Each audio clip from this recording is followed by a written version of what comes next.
what most worries me, particularly since October 7th, is the incitement and the indoctrination of the Egyptian people. That is more than 110 million people against Israel and the Jewish people. The indoctrination and the incitement in Egypt, I would dare say, is by far the worst in the entire Arab Sunni world. That's quite a statement to make.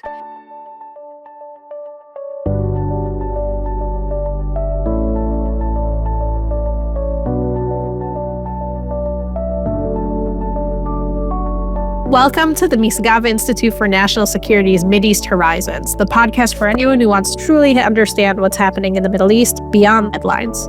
I'm Lahav Harkov, your co-host, a Misgav Institute Senior Fellow and Senior Political Correspondent for Jewish Insider. And I'm Asher Friedman, Executive Director of the Misgav Institute and your co-host. The Misgav Institute is Israel's leading national security policy center focused on strengthening Israel's security, its regional cooperation, and its international alliances and partnerships.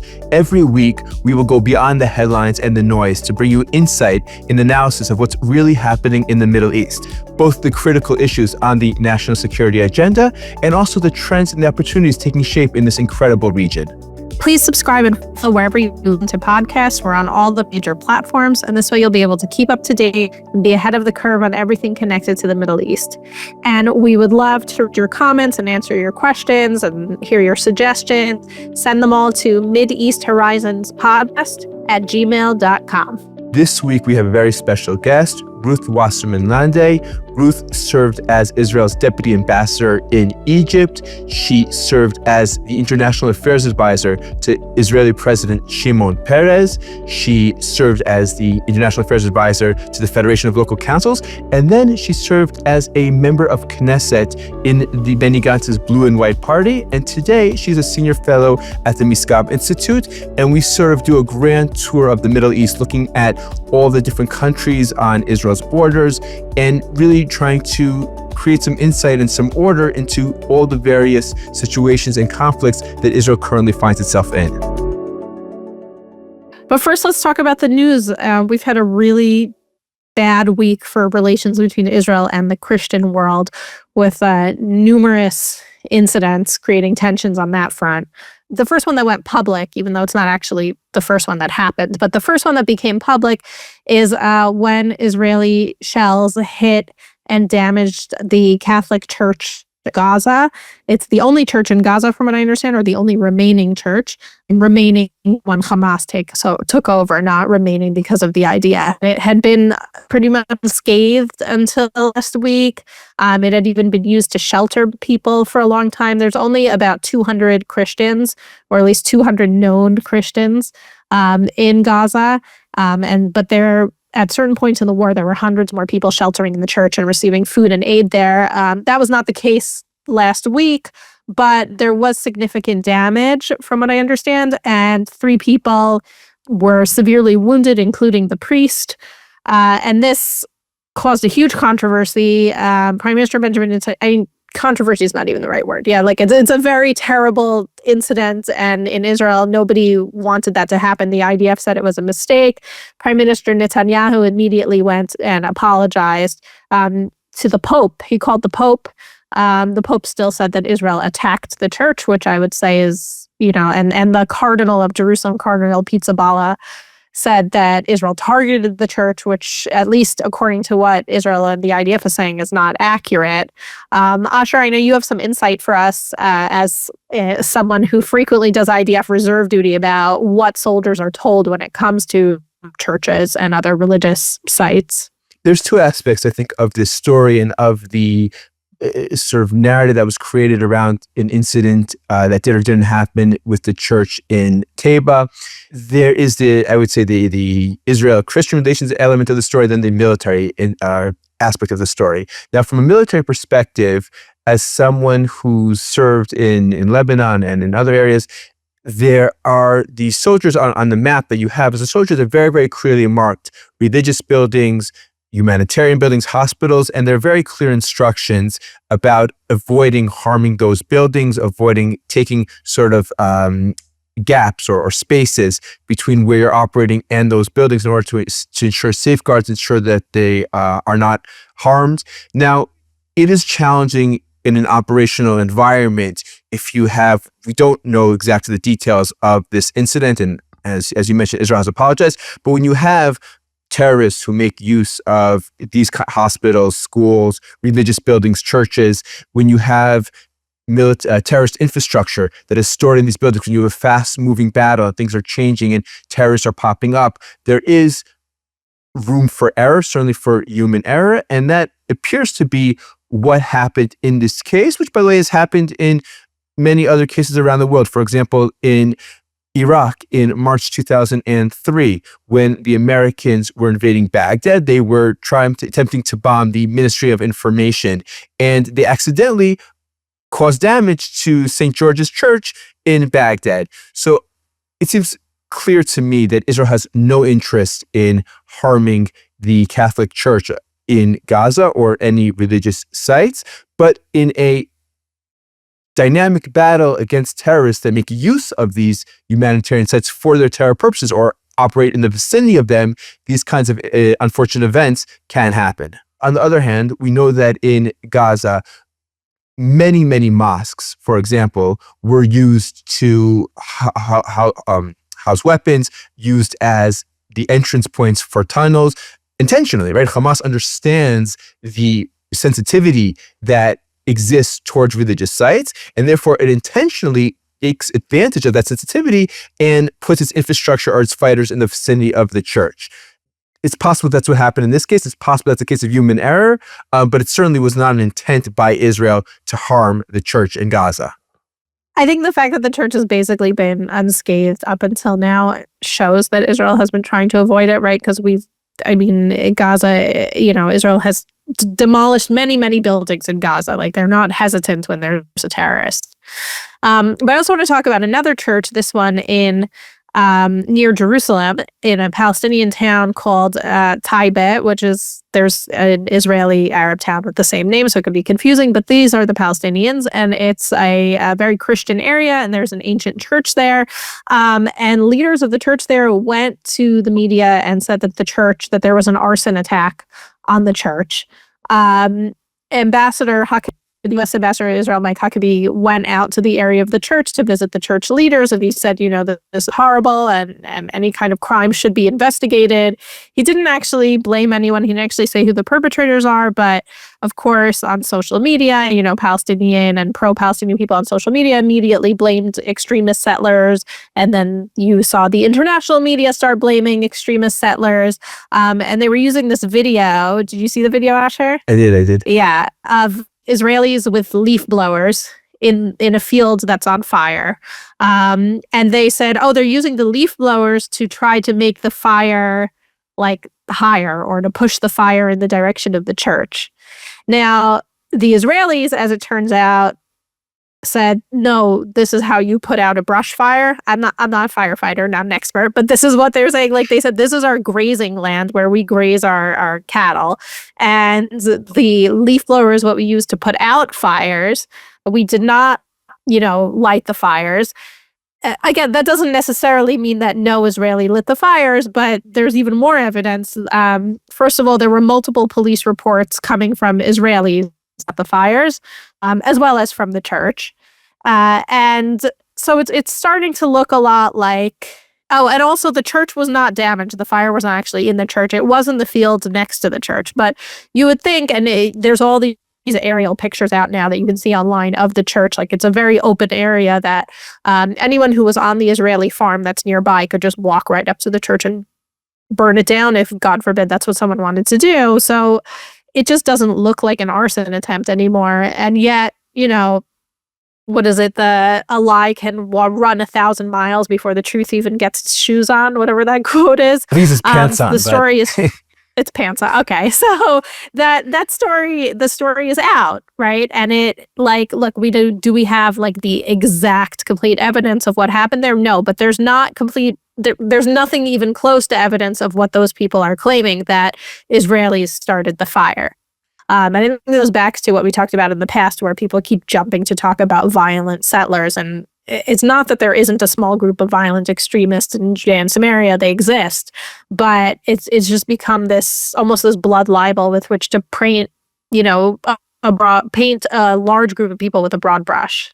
Exactly. And you had, because of the event in the Catholic Church in Gaza and then this event in Taiba, there became a sort of international discourse. And this week we're talking about Israel's actions against the Christians. And we saw across the Western media, but also I on the American right, I think it was the Daily Wire with a monologue, "You've lost me, you're losing me because of your attacks on Christians." And even Mike Huckabee was complaining. And so just to quote, Mike Huckabee tweeted following up on the investigations that you mentioned, he tweeted, "Investigation reveals no damage to ancient church in Taiba, and investigation of origin of fire continues.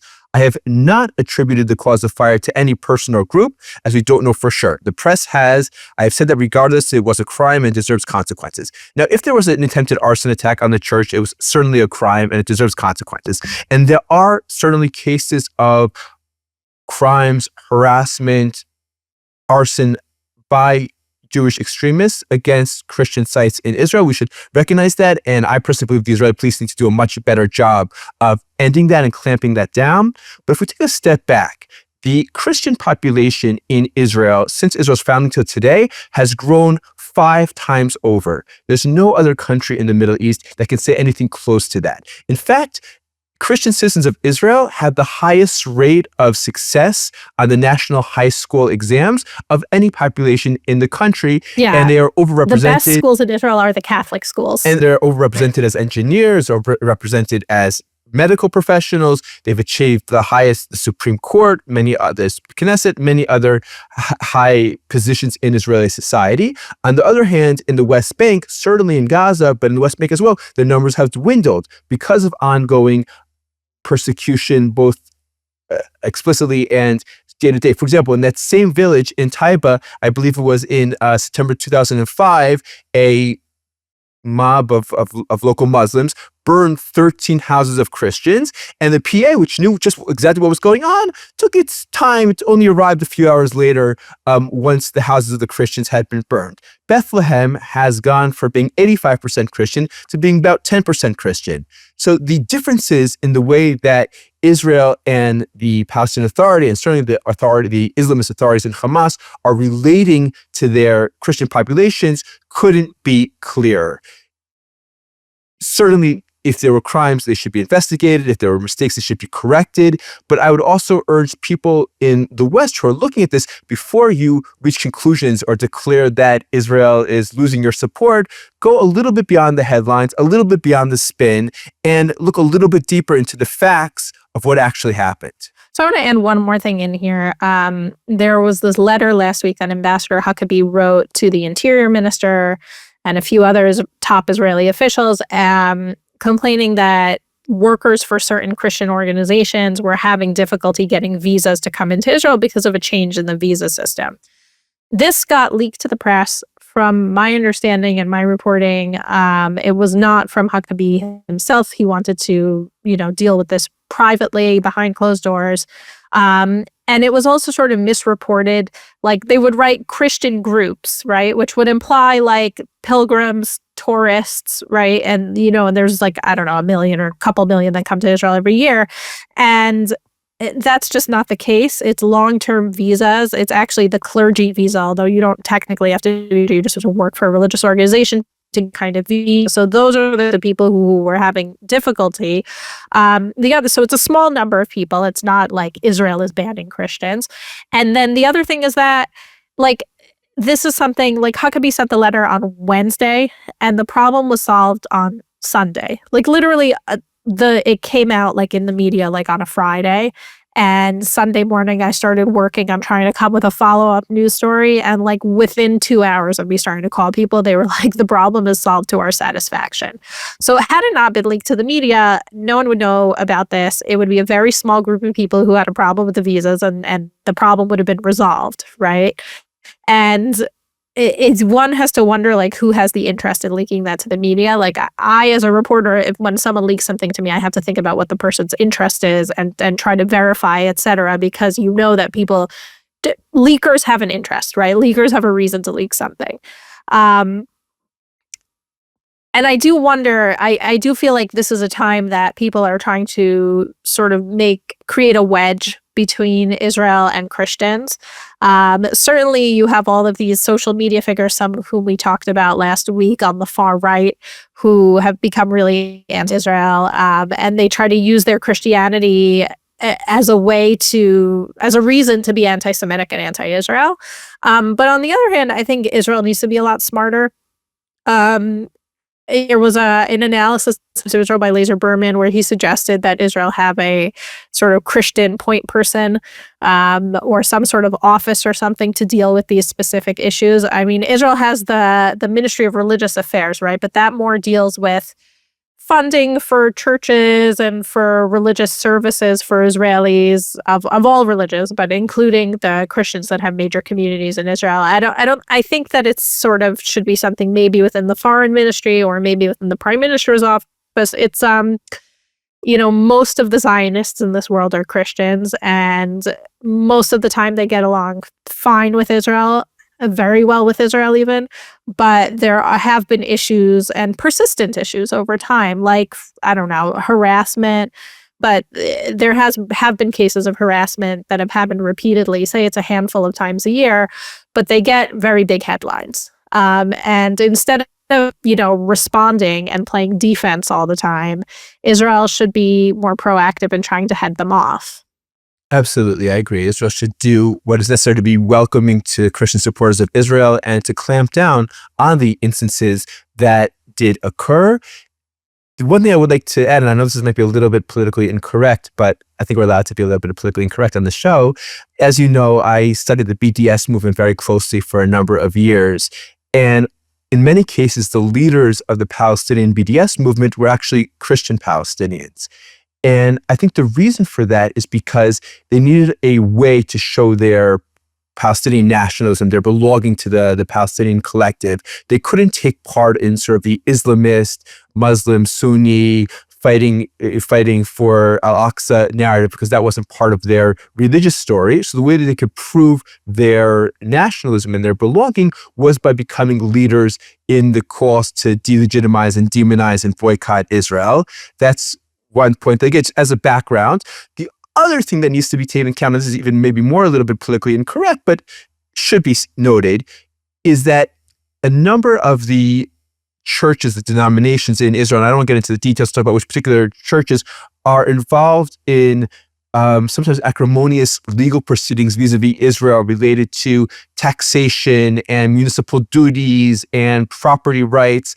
And while when I was in government, we were somewhat involved in trying to solve some of these issues. Some of them really come down, it's not about church property, it's about economic, it's about hotels or other economic properties that they don't want to be taxed, or I don't want to get into the details. But in some ways, these long-running disputes between Israel and some of the denominations also, I think, sometimes impact their statements in the international arena regarding Israel. Yeah, I mean, there's definitely a difference between like the local homegrown Orthodox church, and then there's the Catholics, which have also different like relations vis-a-vis Israel. I mean, like if we were going on a scale from bad roads to good relations, like the worst Orthodox church has constantly in conflict with Israel, because that's what the Palestinian Christians are, and second, because of this whole tax issue, they don't want to pay municipal taxes, property taxes in Jerusalem, basically, and like the municipality doesn't want to make them, they don't have to pay tax on churches themselves, but they're also the largest property owner in Jerusalem, and properties at churches, they think they should. That's the issue in a nutshell. Then there's the Catholic Church, right, which I would say has medium good relations with Israel. The Cardinal Pizzaballa, I think, has pretty good relations with Israel, actually. And then there's the evangelicals, who there's not so many of them who live in Israel, but they're coming here and visiting all the time, and they're huge supporters of Israel, right? And that's like sort of, we're talking about Huckabee, talking about the Christian Zionists, like most of them are from the evangelical community, and I think that Israel needs to, treat all religions fairly, but I think like the or where the issue that it seemed like was coming up in the last week over people souring on Israel came from Catholics and evangelicals outside of Israel. The final thing that I would say, which is I think a lot harder, a really difficult needle to thread, is that Israel has laws restricting missionary activity, not only Christians, but it mostly applies to Christians. I think these laws come out of deep historic sensitivity to the fact that Jews were not just felt threatened, but were threatened by Christian missionary activities over, since the Byzantine, like almost 2000. And Jews shouldn't have to be faced with that when we are living in the Jewish state. However, Christians view missionizing as an inherent part of their religion, right? They believe that it is their job to share the good news, quote unquote, with the world.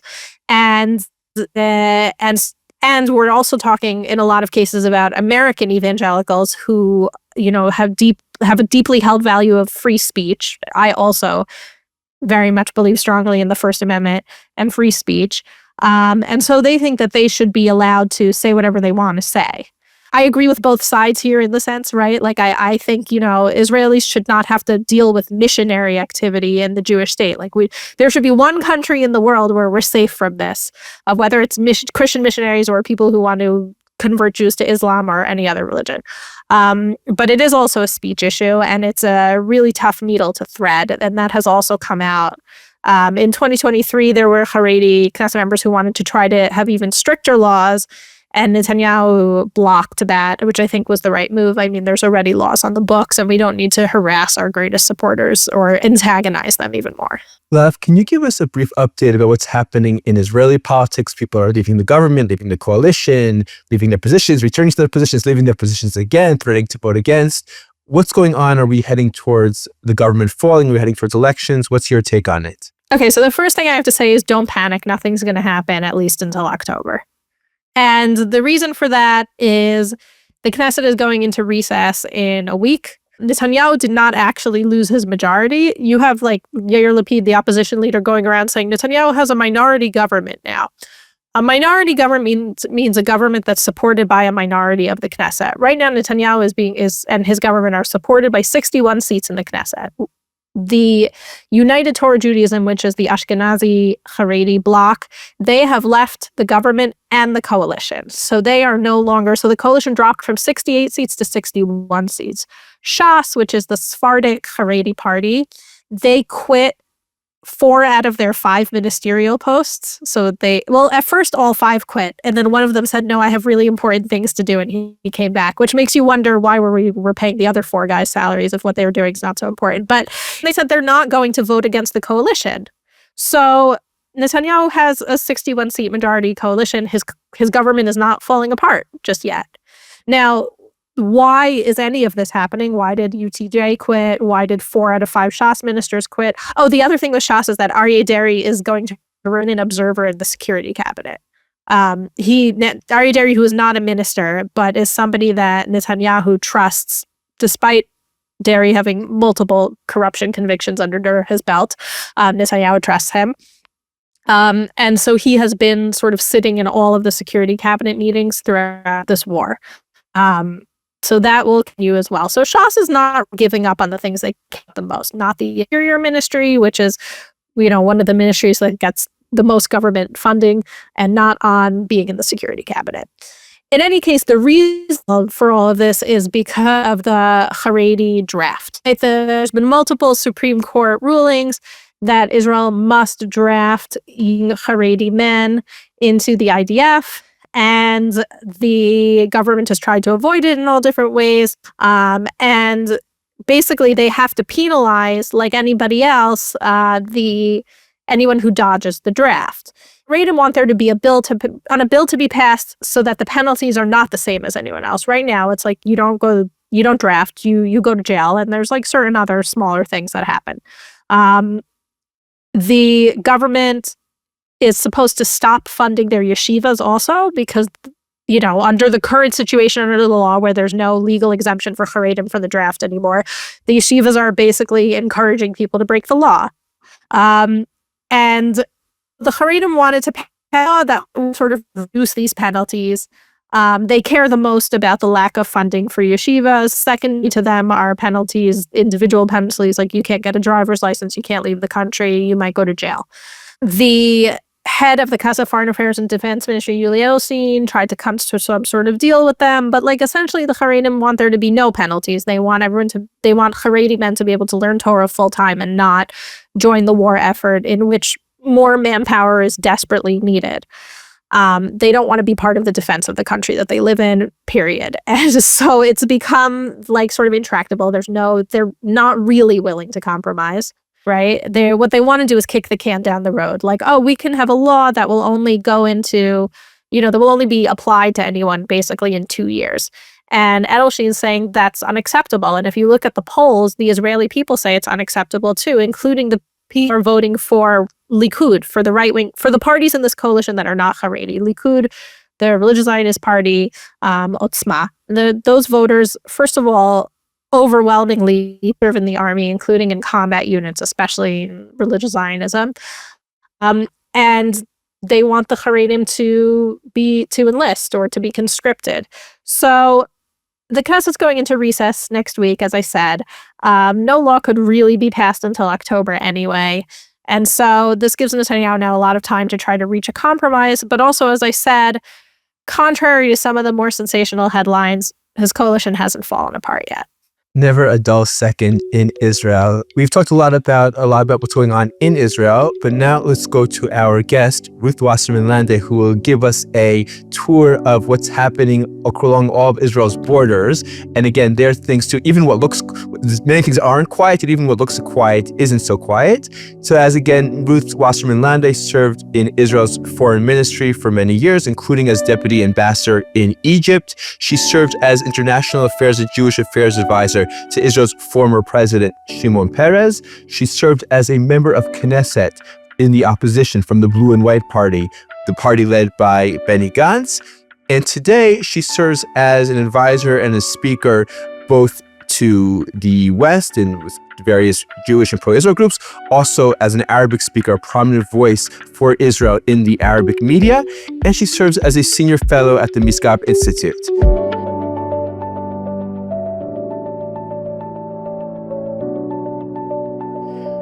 Ruth Wasserman Lande, it is such a pleasure to have you on the Misgav Mideast Horizons podcast, and especially now when the Middle East is changing so rapidly, and what you're focusing on in the morning is different than we're focusing on the afternoon and the evening. And this could be confusing for some people, some outside observers. What do you think people in the West or around the world often get wrong in terms of understanding the Middle East today and understanding the current conflicts that Israel is in? So first of all, it's a pleasure for me to be with you on this podcast. Thank you for having me. The first and foremost thing that I think there is a misunderstanding about, which I think is quite a significant one, and many Israelis also fall into that trap, and that is the rhetoric and the narrative that is being specifically thrown out there for years by those who have an interest in distorting the real picture. And that is the extremist Islamists on both sides, whether Shiite or Sunni.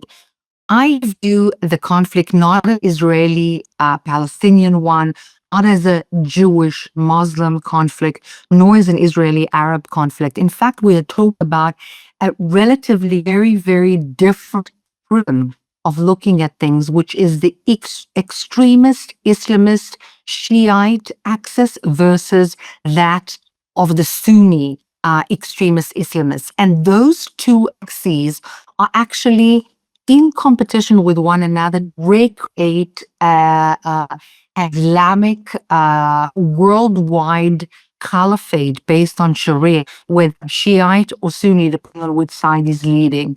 And in between that, in the midst of that huge competition, lies the world or the globe, which is the arena which is to become that extremist Islamist caliphate from the point of view of those who are promoting it. And I know it sounds a little bit far-fetched, but one needs to just examine the dormant cells and those that are less dormant and already active of Islamist cells, whether they're Shiite and some of them are Sunni, in the European Union, in other countries in Europe, in the United States of America, in Canada, in Australia.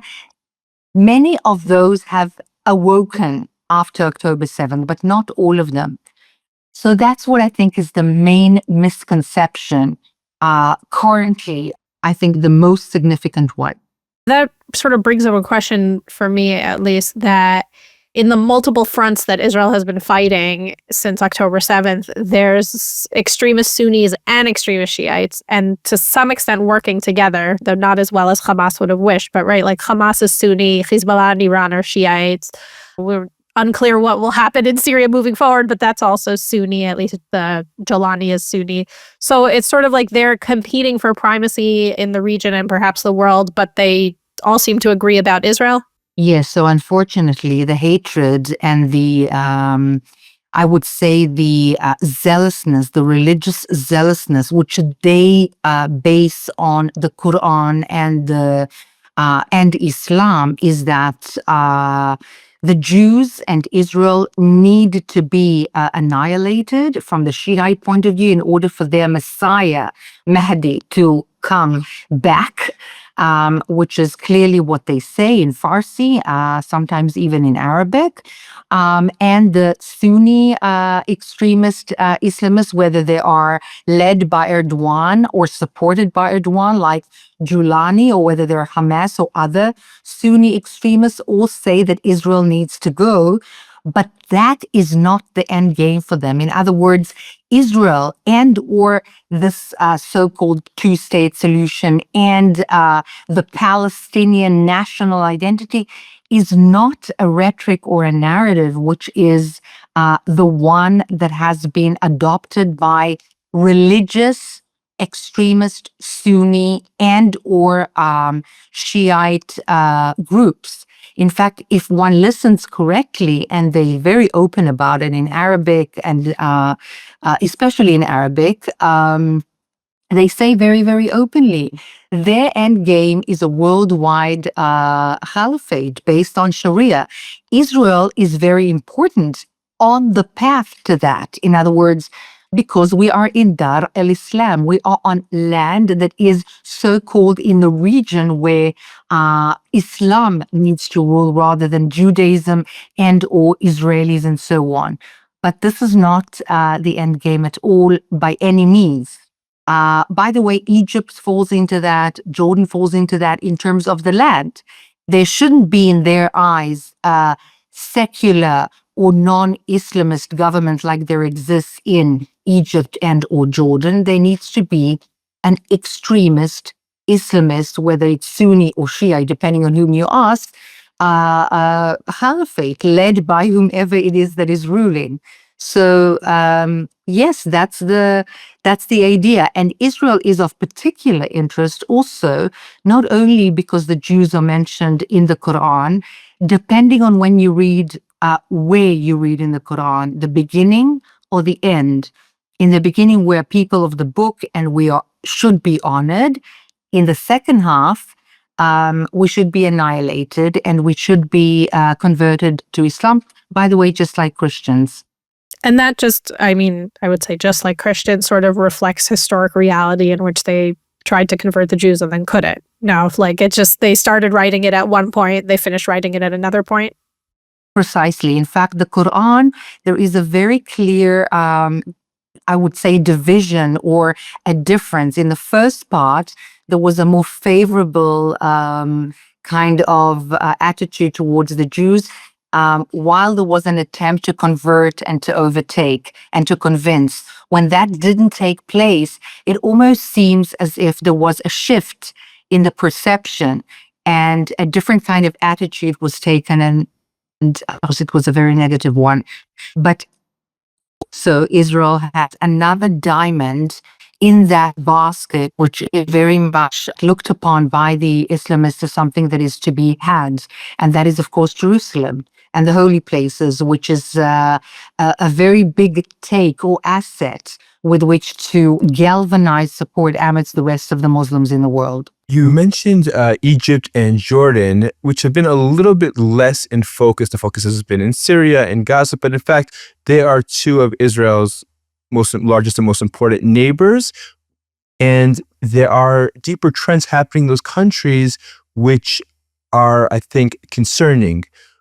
How do you see Egypt today? You served as deputy ambassador to Egypt. How do you see Egypt today? And you've also raised the concern of the Egyptian military buildup in the Sinai Desert. There are other people, some Israeli politicians who have been very dismissive of that, have counseled to sort of ignore it. It's nothing, don't worry about it. So explain how you see Egypt-Israel relations today, whether there's potential for a warming of those relations, of improving those relationships. We have peace for decades, but the relationships tend to be very cold, and whether or not we should be concerned about the Egyptian military buildup right on Israel's southern border. So thank you very much for the question. I think that Egypt and Jordan are not enough on the radar of international role players, particularly in the United States, and on the radar screen of intelligence services. I think this is very, very important and very critical that this changes. And I'll explain why. I think that the Israeli-Egyptian strategic alliance is key and important and strategic, and has been for years, perhaps even simply for the fact that there has not been a war. And there has been a lot of coordination on the intelligence level and so on. Having said that, we need to understand that when we talk about peace, it is viewed very differently from our point of view and the West point of view, and that of either Jordan or particularly Egypt. It's not a peace that comprises normalization. Rather, it is a peace that is more an agreement, a kind of a security arrangement, perhaps even more than that, but not one that comprises people-to-people exchanges, warm ties, cultural exchanges, and so on. What first and foremost most worries me regarding Egypt throughout the years, by the way, but particularly since October 7th, is the incitement and the indoctrination of the Egyptian people. That is more than 110 million people against Israel and the Jewish people. The indoctrination, the incitement in Egypt, I would dare say, is by far the worst in the entire Arab Sunni world. That's quite a statement to make. It is absolutely atrocious, horrendous, and Israel has done very little, if anything at all, to attempt even to ask the Egyptians to water this down, or not even to mention change it. That's very interesting, because there's been a lot of focus, for example, on the issue of incitement in Palestinian textbooks and in Palestinian schools and summer camps, and the glorification of terror and the glorification of terror attacks. But you're right, very little attention that's been given to Egypt. We have the positive examples, for example, from the UAE, Bahrain, even Saudi Arabia, Exactly. Changes that have been made. But you're right, Egypt is something that's been very underemphasized, certainly by the West, but by Israel as well. Absolutely. And there is a dancing around, a tiptoeing around Egypt, a very, very huge degree of cautiousness in terms of taking care not to hurt the Egyptian pride, the Egyptian national, pride, and which is fine, up to a point where the incitement and the indoctrination is horrendous. There has been a small attempt, which needs to be mentioned, in the elementary schools in Egypt following the Abraham Accords. And that has been a positive attempt, but it has been stopped. And on the contrary, the even worse throughout. And I'm talking about not only the curricula, the official education, the culture, the movies, the atmosphere in professional syndicates, the universities, and so on. And I just need to explain why that is so dangerous, because we're talking about masses of people, a significant degree of whom are illiterate. Okay. And those particularly living very far from Cairo and the centers of cities. And there is a huge hatred nurtured, I would dare say, a little bit to divert attention away from a lot of the economic problems from within, the dislike of a lot of the people to the central government, and to try and divert attention towards this hatred of Israel and the Jews. But this is a very dangerous game, because it's not that they're killing their people to support terrorism, because that's against the main regime as well. That's a threat to the main and central government in Egypt. They just teach antagonism towards Israel and the Jews. But of course, the Egyptian government knows and understands, and of course, we should make the point that they're one and the same. And everybody in Egypt, in the intelligence services, knows that every antagonistic gathering against Israel, whether it's from a university or whatever, in the street, a demonstration or anything else, after 20 minutes become demonstrating against the central government. So they're playing with fire. They've been doing this for years. The central government doesn't feel as if it has the strength to fight it. So not only does it not fight it, it feeds it, it nurtures it. And God forbid, if the street becomes, I would say, more volatile or less controlled by the central government, or if something goes wrong with the central government, or if there are outside forces influencing the central government, and I'll say a word about that in a minute, against the West and against Israel, this could be used as a very lethal tool. And I wouldn't at all, mark down the significance of this threat of this indoctrination and incitement. That's number one. Number two, there is, without a doubt, objectively, a country buildup in Sinai. It's not a defensive buildup, it's an offensive buildup. Do I think that tomorrow there'll be a war with Egypt? No. But there is a buildup and a preparation for war with Israel. And this is something that cannot be overlooked.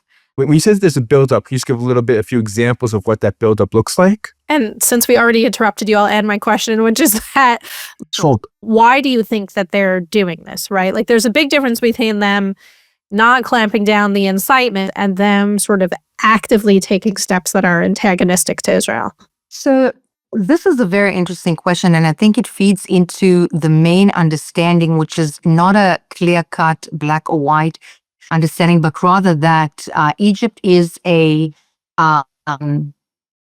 sort of dancing on two weddings at the same time, and I'll explain. It has its eyes and compassions and empathy with the West, of course, the United States in particular, which is giving it a lot of money on an annual basis for many years since the peace agreement. But it also is looking to diversify economic means and income, and particularly investment in infrastructure, which is very, very difficult, and it looks out to China. And recently, very, very concerningly, it has an infiltration of Qatar in Egypt, which absolutely nobody speaks about. Now, Qatar and Egypt, just to mention the dancing and two wedding kind of policy, is an enemy of Egypt. In fact, Al Jazeera was shut down endless times in Egypt because it went against the Egyptian regime, which is not Islamist, as opposed to that which Qatar obviously funds and supports. Qatar is known to fund the Muslim Brotherhood, which is an enemy of the Egyptian regime. And yet, because of, I would say, the objective, I would say, the stopping of funding from the Saudi Arabia to Egypt, and the hinging of the relations with the United States, in the sense that not once and not twice money has been stopped to Egypt. Egypt was looking for diversifying other means of investment and income.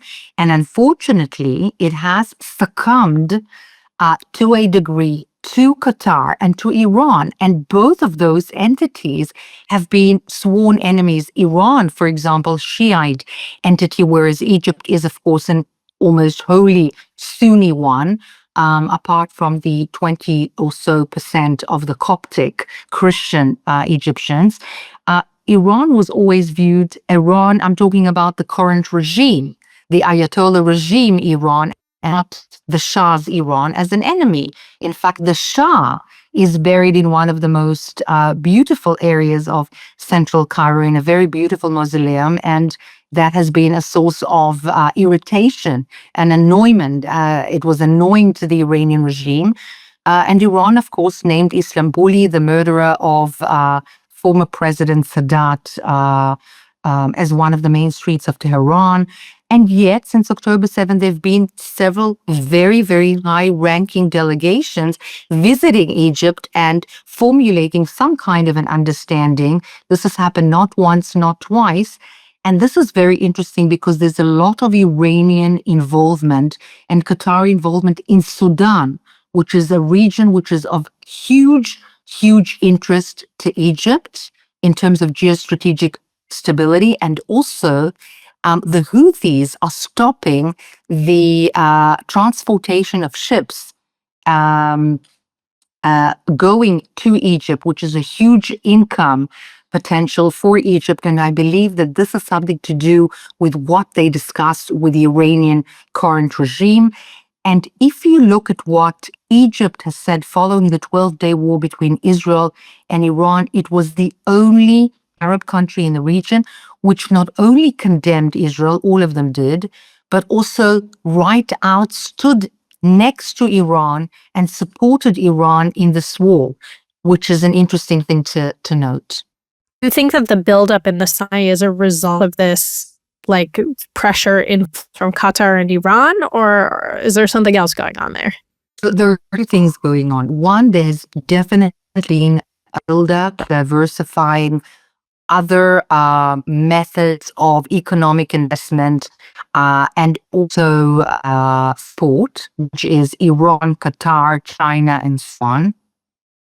But that's not the only thing. There is a very inherent underlying distrust and I would even say hatred of Israel on the part of many, not only in the street, but in the ruling echelon of Egypt. I'm not sure that that pertains to the president himself, but I would dare say to high-ranking people in the Egyptian military and to people in the intelligence of Egypt. There's been tectonic changes in that intelligence structure since October 7th, in fact. And those, I would say, policymakers are influencing the perception of Israel as an imperialistic, colonialist, threatening entity. It's not that this has not existed before, but it certainly has grown. One, because of the influence of Iran, Qatar, and others, also because of the actual hatred, incitement, and indoctrination that the government itself is feeding into itself, which is a double-edged sword. And this was strengthened since October 7th.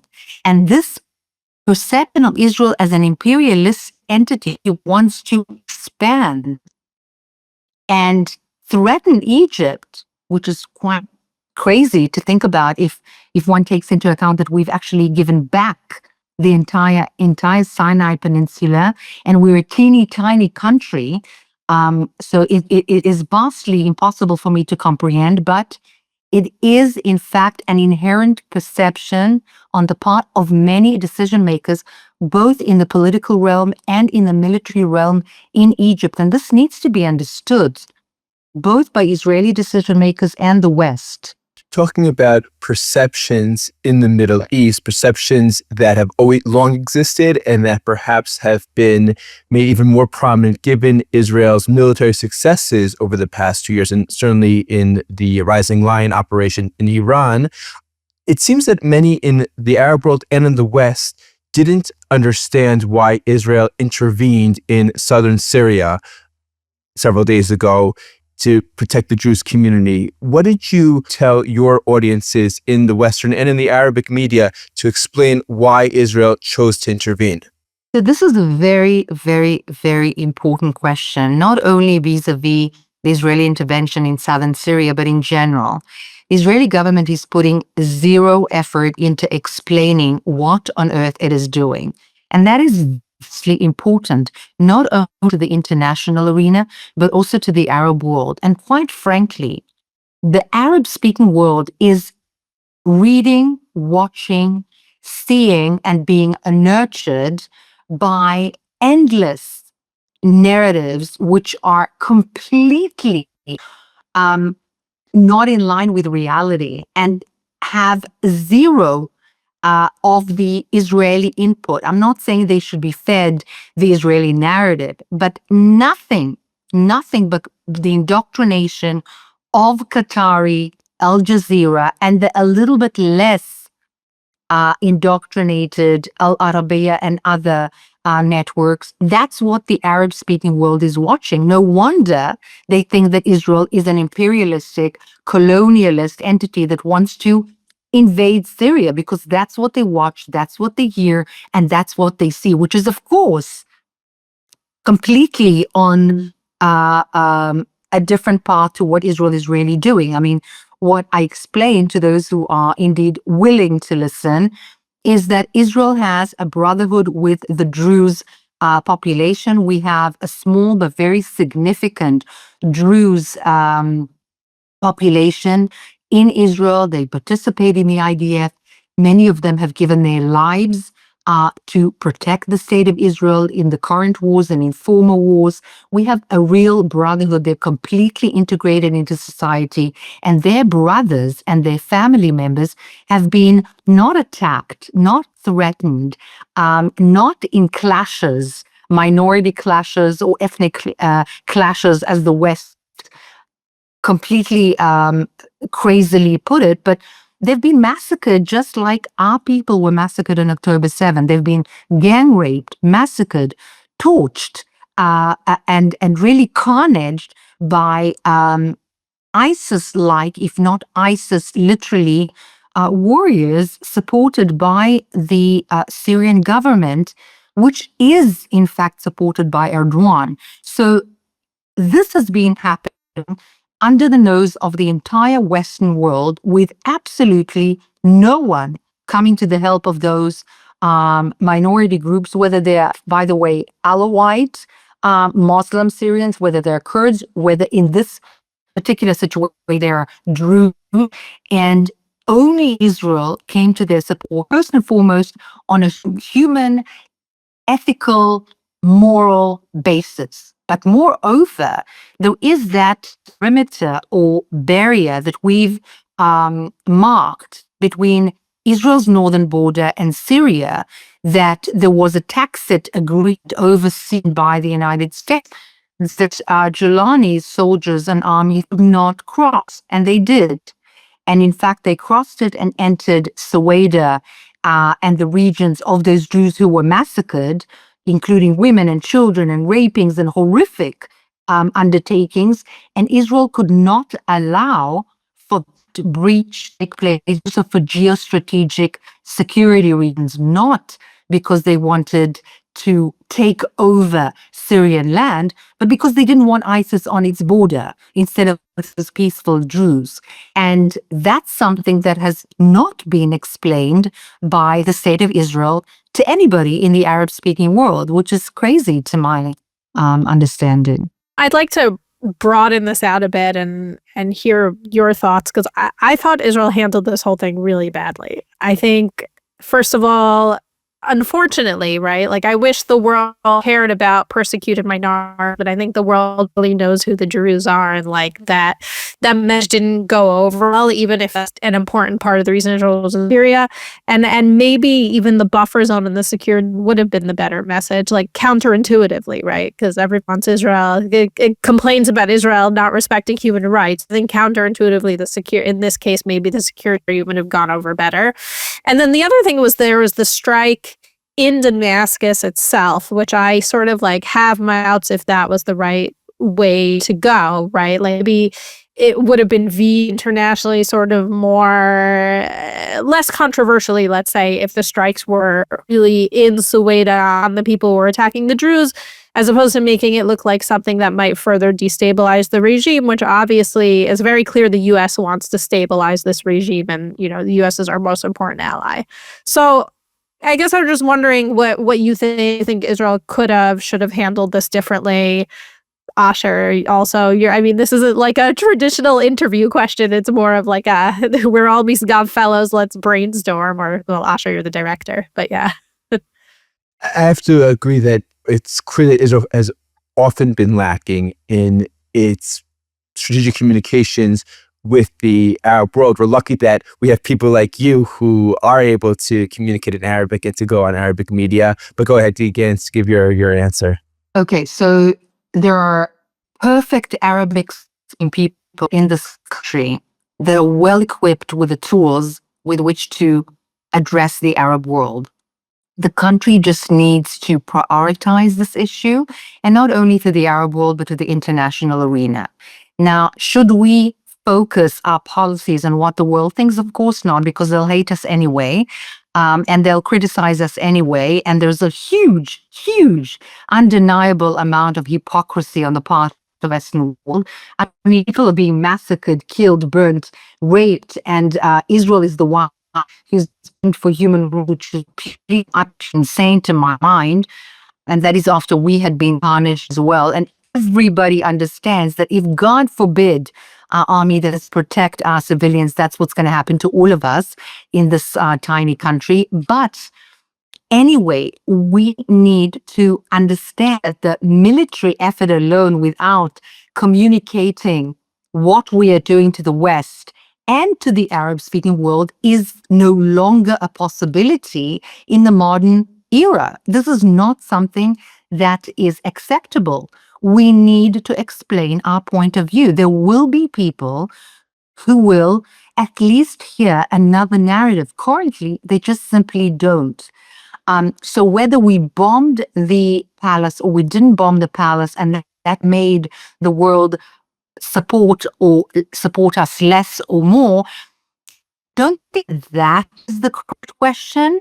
But absolutely, without a doubt, we will be explaining what on earth we're doing, particularly since I am really and truly convinced from an ethical point of view that we are in fact doing the right thing. Apart from that, to really address the issue of bombing the palace or not bombing the palace, and again, I'm not a spokesperson for this government. I served in the Knesset in the opposition, but I think and I believe that this was a signal to the current government. It wasn't a lethal signal, but it was definitely a signal that we understand that this particular government is in fact supporting this massacre, which is the truth. It is a politically incorrect truth. It's not something that stands in a very comfortable manner with what the West currently wants, because it wants Giuliani to stabilize Syria. It wants the Turks to be happy because they currently support the energy routes from Turkmeni countries all the way potentially to the West, because now they have Syria. But Giuliani will not stabilize Syria. Giuliani is part of the problem. He's not strong enough, unfortunately, to support Syria. And basically what the West is doing, perhaps out of innocence to some degree, is supporting a terrorist regime that doesn't have enough control over terrorist groups, power-hungry, crazy groups like ISIS are going to ravage Syria. That's what's going to happen. And Israel can simply not afford to have those on its border directly. And whether it is explained, which is not by my government, or it is not explained, this is, in fact, what needs to be done. And yes, the current government in Syria needs to understand and comprehend the seriousness of this red line, which is, I believe, the reason why the palace was bombed gently this time. I think that you're absolutely right that in the West, very often there are certain cookie cutter ways of looking at realities in the region. So in the view of many in the West, you had a rebel group, they took over, and now the most important thing is for them to stabilize the country, and are they willing to enact reforms and work with the West and get investment and create opportunities? And the reality of many of the Middle East, and certainly of a country like Syria, of the millennia-old conflicts between various groups, between Sunnis and Druze in southern Syria that struggle for power and control of the strategic highlands in southern Syria, and the support of the current regime for the Sunnis, in this case Bedouin Sunnis, who are fighting the Druze and are sort of taking advantage of that opportunity now to extend their control over these strategic areas, is a complex and in some ways uncomfortable reality, which unfortunately just perhaps many in the West looking from the outside fail to understand. And like you said, Israel needs to look very clear-sighted, realist view at the reality and take its actions in accordance with that. So we've discussed Egypt, we've discussed Syria.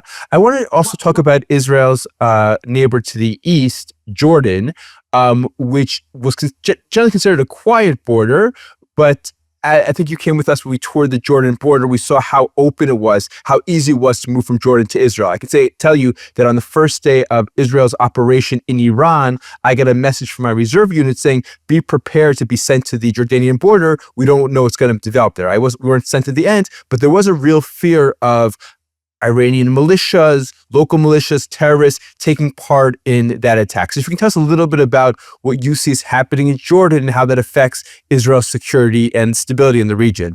Asher, I'd just like to say, with your permission, one last sentence concerning Syria. And that is that the Jilani government is interested in portraying the current infighting as Bedouin Druze clashes.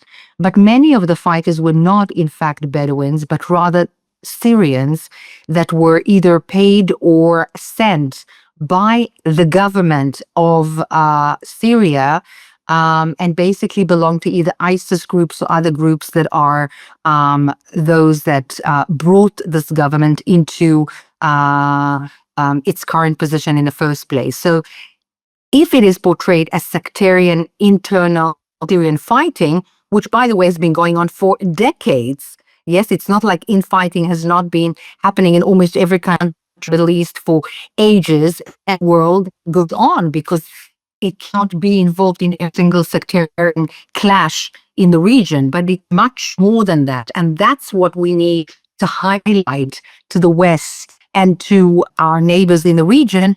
By the way, if anybody understands this, it's our neighbors in the region, like, for example, Saudi Arabia, United Arab Emirates, and they get it. They get it.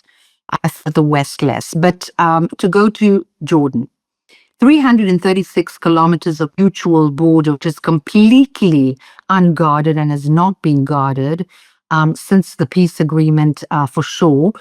There's approximately, I believe, 50 kilometers of a very low fence, which is literally nothing at all. And of course, there's a fear of galvanizing and incentivizing local Palestinians and Bedouins on the Jordanian side to simply cross into Israel. Also, there's the issue of those ISIS supporters from Syria and other places to simply cross to Jordan as well. And there's been an attempt by the West to better protect the Lebanese Syrian border amongst other things, for that particular purpose, to prevent the crossing over of extremist factors via Lebanon, via Syria, via Jordan, amongst other places, to Israel. But yes, this is a very, very unprotected border. It has been protected by the Hashemite kingdom that has no interest in destabilizing the kingdom and in creating a war with Israel whatsoever, because clandestinely it's supported by Israel and supported by the United States. But again, this double-edged sword of incentivizing, inciting, and indoctrinating the population against Israel and the Jews has been in place for many, many years, thereby creating a very comfortable climate or atmosphere in which these kind of extremist views can very easily become actionable terrorist activities. So it's very easy to make this incitement into terrorism if there is a very systematic attempt to do so. Now, the Ayatollah Khomeini regime in Iran has been trying to do so for years. In fact, it has been nurturing Hamas in the Hashemite kingdom for years. It has also found graves, so-called Shiite graves, to tend to in Jordan, all of a sudden, in Sunni Jordan, and they happen to be very close to the Israeli-Jordanian border, so they have to take care of those graves. This has been in effect for years and has not been on the radar screen of almost any research center or policymaker in the West. And there's been a huge attempt to infiltrate Jordan by the Islamic regime of Iran for years. And the Jordanian Hashemite kingdom knows this. It has been doing nothing against it until October 7th, when it became too much. How so? Their airspace was in fact used, or the Iranians tried to use it to attack Israel, and the Jordanians said, this is a red line. We don't want a war with Israel. We have no interest in a war with Israel. You will not use or misuse our territory. And we put our foot down. And that's the first time that publicly the king actually went out and said no to the Islamic Republic of Iran. No. Not only did the Iranian regime take up arms, so to speak, against the Hashemite kingdom in that manner, he did it in a very sophisticated manner that is on a completely different front, and that's the Al-Aqsa Mosque. How so? In fact, it put a lot of energy in inciting Hamas, Islamic Jihad in East Jerusalem and amidst the Palestinians, either in Gaza and or the West Bank, to sort of try and take ownership over the Al-Aqsa Mosque. Every single Ramadan, there was an attempt by these hooligans to take over the Al-Aqsa Mosque. Who's in charge of the Al-Aqsa Mosque? The Jordanian Hashemite kingdom. So they were trying to steal, in a very sophisticated manner, the ownership of the Hashemite kingdom over the centuries over, and the protection of the Al-Aqsa Mosque, and give it to these Sunni extremist Islamists. And what did the Hashemite kingdom do throughout the years during those Ramadan months? Yell louder against Israel. It didn't take a stand against the Islamic regime. But this changed after October 7th, as I said.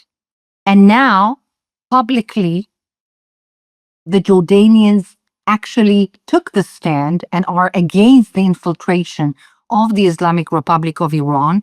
The Iranians even offered to have militias sent to Jordan to help them stabilize this instability, which the Iranians themselves have created and supported, which is what the Iranians do. They destabilize the arena and then they infiltrate and take over.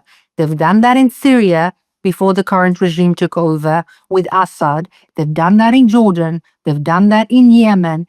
They've done that in Sudan. They've done that in many places. And they were trying to do that in Jordan, and by the way, in Egypt too. They were just not successful in Egypt because the security forces were too strong for them, and they were relatively successful until October 7th happened in Jordan. And that's the Jordanian arena. Do we have an understanding with the Hashemite kingdom, a clandestine one? Yes. They're not interested in undermining the stability of their own regime, and they understand that instability leaking to Israel will certainly undermine their regime. Is it enough? No. They need to be strengthened, and also Israel needs to make a stand. For the first time, with Jordan and with Egypt, via the United States of America, to stop and to diminish gradually the incitement and the indoctrination, which is horrific to the mass population. All right, Ruth. Well, thank you so much for being with us. You are interesting as always. You have the great insights on Israel's neighbors. Yes, and I always love to hear what you have to say about these topics. I'm really glad you were here, and we hope to have you back. Thanks so much, Anna, for see you soon.